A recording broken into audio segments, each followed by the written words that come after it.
Minaye domlo to grand Patrice Talon o gururu da hodo ko enyina o Benin to vraiment do minaye no ku ya ode eno o tolo nuna e wa zon tam tombo dio adana no supo bon wenele de ba siro minaye domlo enyina nu kon yi o tolo tona o kwe de jale we minaye domlo ko jira we male ye ko wa agba mi ton ji to egbe bati azan we to akwesun e basi okwe fo ko atonu klo poto e mi tin teton bon minaye do jakpata we to nu mo kan ton do mo enyi otogan Patrice Talon lo minaye domlo o gururu da horo powe enyina o Beneto na azon de wa minamro edio adana nu supo bon adade edio na nwele enanyi nu kon yina otomiton kaka je enyi okwe fo kan de koto bon minaye domlo azon de wa ne lo nu dagwe enyina otomiton matin libre ou wa do librement to afon di domlo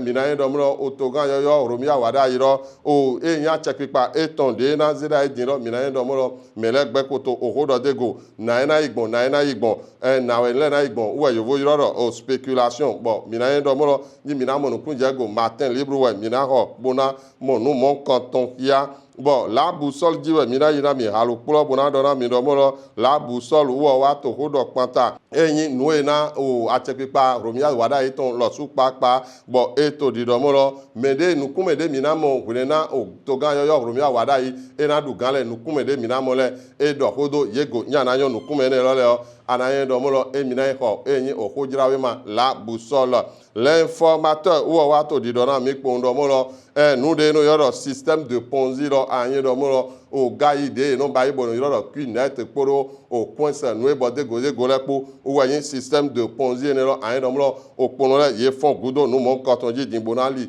fe gbona papata fraternité iwo wa fon fraternellement egbebo amodomolo o jikun de jaso ene o e wa tenpon o yo de yin azon wa to kuton ton le yo de to azon wa to kuton to ko me bon azon ko ene de yoro o pavé que PAPC podo asfaltage po mereto nu kona o nuenele e indomolo o sinlo wa bo aten ye pon we mo bon mi ton so flen pon mi na décryptage dinami décryptage o din e wa mo o BCAO mo mi a indomolo o nue kan o nue yoro crypto actif crypto monnaie le we yin mo nue kan nuenele to enyi o Africa sin we ho wa jiro mi na do BCAO e kenudo o nu mon koton gomo bon mina fona mi podo o matinal poto egbe wo matinal no wo do matinal ma pombo do mo lo nous au système de ponzy nous au cunet podo nous bode golepo minaye domlo okporozo atole son kwe chantonde jedino beto do kloko afoton fowe e we pere uwe ye kodalo yejimo boko be yedo o gangpa me bonye anamonu kunje nu mon kondongo mede ye wulele nu ye moto ye sire akwede moto ye sire matinal we anaye ko yin pon wiawe bona ko jira ma de voler sunyi o pon wiawe ayan ka so mo ye pon do o candidate ato pipon mi do bon vigilant do ni so